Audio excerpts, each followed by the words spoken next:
Vamos a hablar con la doctora Guadalupe Correa Cabrera. Ella es escritora e investigadora especializada en asuntos relacionados a la violencia y el tráfico de drogas en México. Entre sus obras están un libro en colaboración con Tony Payán, La Guerra Improvisada, una obra que explica la estrategia del combate al crimen organizado que puso en marcha el presidente Felipe Calderón desde principios de su gobierno, la participación activa de las Fuerzas Armadas en labores de procuración de justicia y bueno, pues en general lo que significó en términos de violencia, diplomacia y creación de políticas públicas. También es autora de Las 5 vidas de Genaro García Luna y bueno, pues experta en este tema. Doctora, ¿cómo está? Muy buenas noches, gracias por tomar esta comunicación.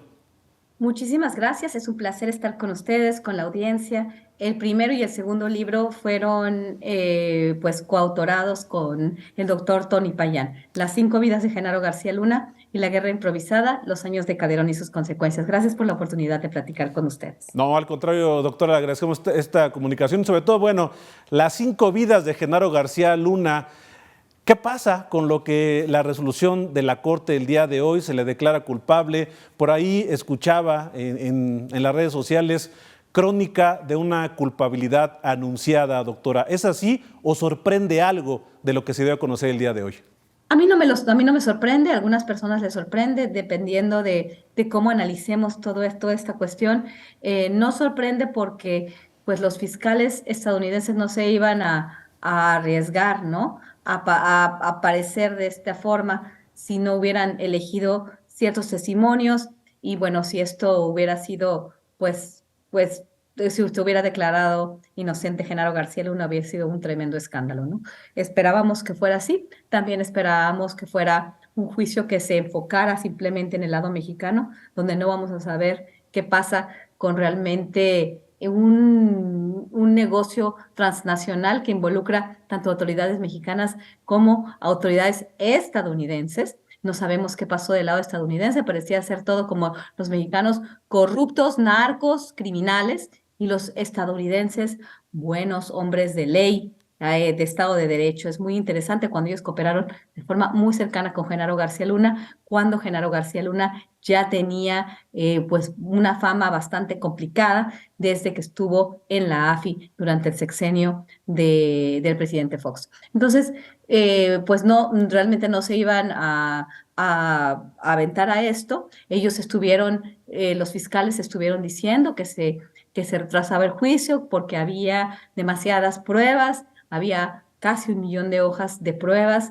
y casi 5,000 grabaciones, audios que iban a ellos poner en orden. Por eso se retrasó el juicio y finalmente pues no se presentaron esas pruebas, simplemente unos testimonios, se acabó con el juicio mucho antes, el jurado decide declararlo culpable. Esto nos lo hubiéramos esperado, ¿no? Pero es como un gran espectáculo y realmente pues deja mucho que desear el trabajo de los fiscales, ¿no? Ya quisiera yo ver que si estuvieran juzgando a un agente de la DEA o del FBI, ellos no van a cotejar estos testimonios que muchas veces parecieran ser pues testimonios muy aparatosos, muy amarillistas, ¿ok? Como si Genaro García Luna fuera capaz de todo, ¿no? El hombre más malo, el nombre de la serie de Netflix, el hombre de la serie del Chapo, Don Sol, Conrado Sol, pareciera ser así. Y bueno, eso nos lo esperábamos porque esto también refuerza la narrativa estadounidense de que los mexicanos no pueden con sus bad hombres, ¿no? Y que necesitan ayuda y que los estadounidenses necesitan ayuda con sus crisis o los opiáceos, segunda etapa, hoy por hoy, el fentanilo. Y bueno, esto sí es muy preocupante, ¿no? Ujú. El que se dé después de este juicio una visión de que México no puede solo, ¿no? Y que México pues necesita, quizás, o los estadounidenses necesitan que los, eh, que los defiendan, ¿no? Las Fuerzas Armadas estadounidenses, el Departamento de la Defensa, y que se utilicen drones, ¿no? Como algunos congresistas tejanos han propuesto en Sí, días previos. Y bueno, no me sorprende realmente este resultado. claro. Doctora, lo que causó polémica, porque además sabemos y por la magnitud de este juicio, pues fue muy mediático. eh, Algo de lo más polémico fue los testigos, o sea, el nivel de los testigos que fueron al juicio, y sabemos que había narcotraficantes y gente pues no de muy buen prestigio, hablando en términos reales. ¿Esto no enturbia un poco el juicio? ¿Es normal o fue algo sui generis? ¿Esto cómo se puede leer la presentación de estos testigos, doctora? Pues es normal porque así sucede, esa es la justicia estadounidense en temas de narcotráfico, que realmente no se hace justicia, entonces se gastan billones de dólares en agencias como la DEA y los estadounidenses se drogan ahora más que nunca. El tema de la crisis del fentanilo es impresionante ver las comunidades de esa forma, pero bueno, sí, en el juicio, este tipo de testigos, no es la primera vez que un juicio se da así, vimos el juicio del Chapo y muchos otros antes, ¿no? Y bueno, se toman como válidos los testimonios de estas personas que estuvieron supuestamente, la lógica es, como ellos lo vieron todo, como ellos saben quién es quién, como ellos pactaron con los políticos, ellos nos pueden decir. Sin embargo, hay que tomar en cuenta que estas personas han matado, robado, traficado con droga y cometido una serie de crímenes espeluznantes, ¿no? Y son capaces de todo. Y ellos están también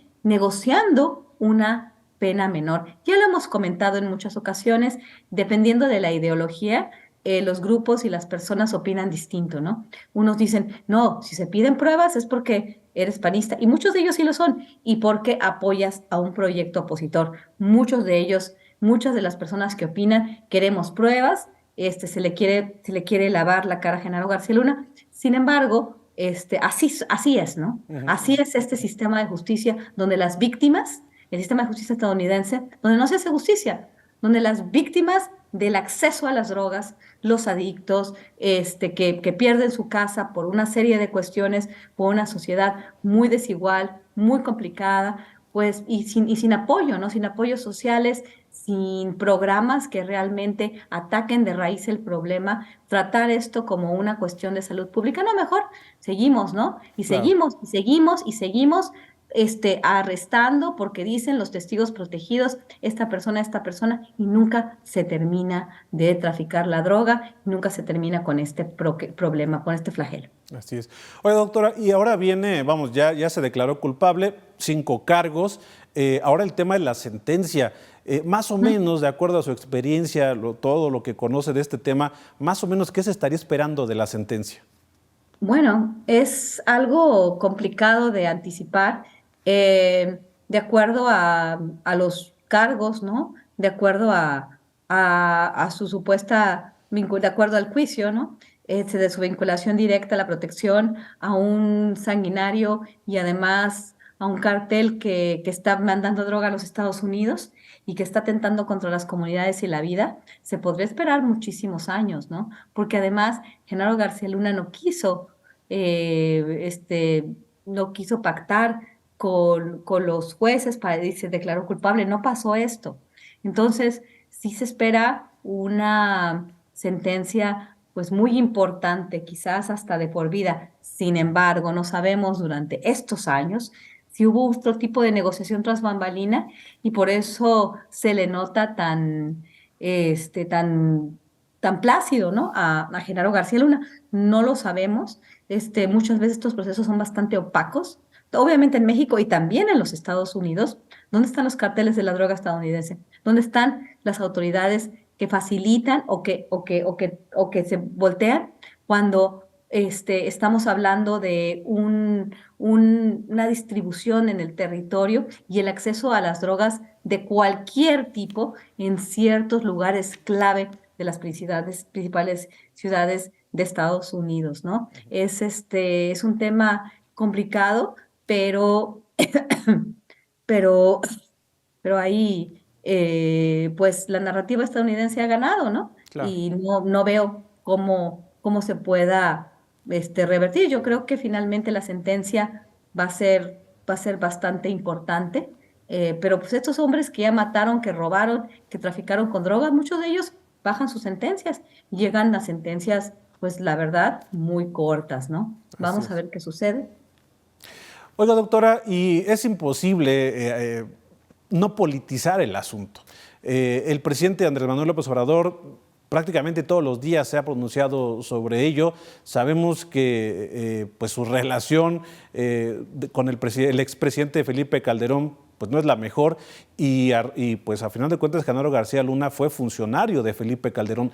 ¿Esto mancha al expresidente o abre una vía de que el presidente Andrés Manuel López Obrador pueda encontrar, digamos, más por lo menos críticas en contra del expresidente Calderón? ¿O qué es el panorama, cuál es el panorama político luego de lo que ocurrió allá en Nueva York?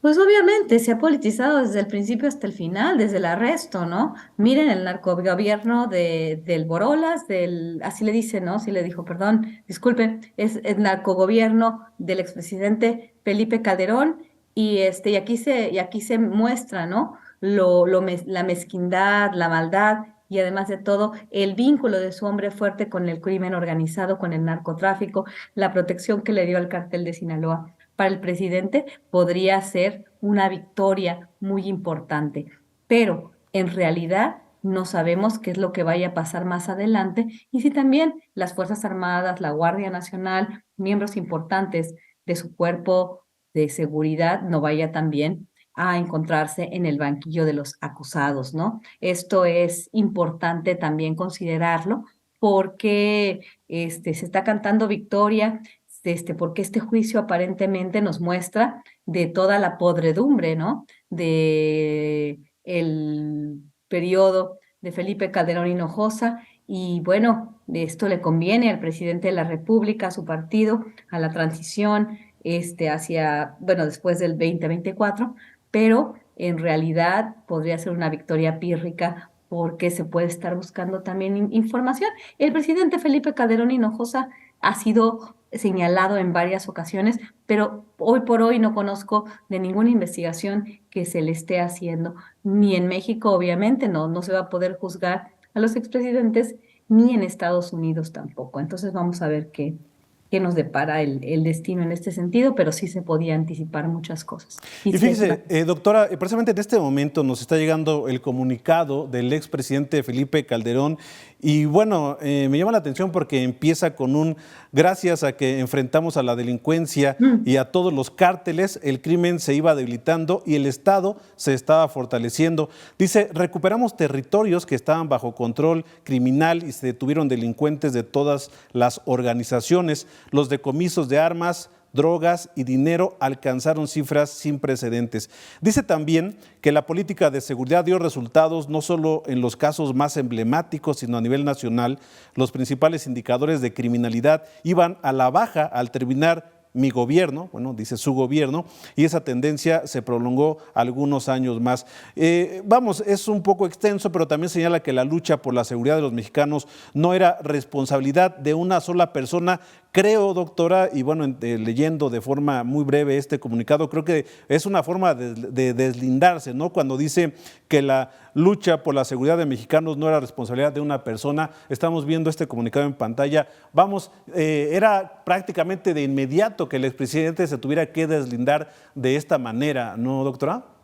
Sí, se deslinda, pero su cinismo es abyecto, ¿no? Es impresionante este cinismo, este tipo de frases, esta forma de querer lavarse las manos, cuando su hombre fuerte, a quien se le asignó los presupuestos más importantes, uno de los libros que coescribí con el señor Payán, pues muestra, ¿no? Todo lo que sucedió en esa época, toda la destrucción, todo lo que se llegó a destruir del tejido social, las cientos de miles de muertes, decenas de miles de desaparecidos, todo por una estrategia de este tipo, cuando cuando su mano derecha, de la que se hablaba, de la que todos hablaban, de la que todos decían que era realmente el personaje principal y ahora vinculado con el crimen organizado. Y el presidente, yo no sabía nada, yo hice lo mejor que pude. Señor, usted no hizo lo mejor que pudo. Tenemos un país ensangrentado y por eso ganó de nuevo el PRI las elecciones del 2012. La gente en muchos lugares del territorio estaba aterrada. Los coches bomba, las extorsiones, todo el enfrentamiento con las Fuerzas Armadas que se generó a partir de esta estrategia, pues destruyó al país y este señor no quiere tomar responsabilidad de lo que sucedió en su sexenio, del sexenio de la muerte, el sexenio realmente de destrucción. Y bueno, y él todavía insiste en justificarse, en justificar su labor. Me parece abyecto, me parece inconcebible. Pues habrá que ver porque ya también aquí en el Congreso de la Unión ya comenzaron algunas protestas y ya se mencionó el nombre del expresidente Calderón y bueno, seguramente va a dar mucho todavía. La sentencia se espera todavía, va a tomar tiempo, ¿no? Esto es, faltan algunos meses. Sí, claro. No, la sentencia no se da el día 26. Estar- Entonces, estaría pronto entonces. sí, sí, sí, vamos a ver. Algunas personas, yo pensaría, ¿no? Ujú. Que va a ser una cadena perpetua, varias décadas por lo menos, pero pues luego uno nunca sabe y no se sabe si se negoció otras bambalinas, no sabemos qué sucedió, ¿no? Bien, Vamos a ver cuánto se le va a dar. Si él hubiera negociado, obviamente su pena hubiera sido muchísimo mucho menor. más. Él decide irse a juicio y pues vamos a ver cómo le va, ¿no? Es difícil a veces anticipar. Pues estaremos platicando con usted, doctor. Estamos viendo en este momento en pantalla el Twitter que subió el expresidente Felipe Calderón, este comunicado que les acabamos de dar de lectura. Y bueno, qué mejor que conversar con quienes conocen, expertos en el tema. Y bueno, estaremos platicando más adelante seguramente. Doctora, le agradezco que nos haya tomado esta comunicación. Gracias y buenas noches. Muchas gracias. Muy buenas noches a usted y a su audiencia. Muchas gracias.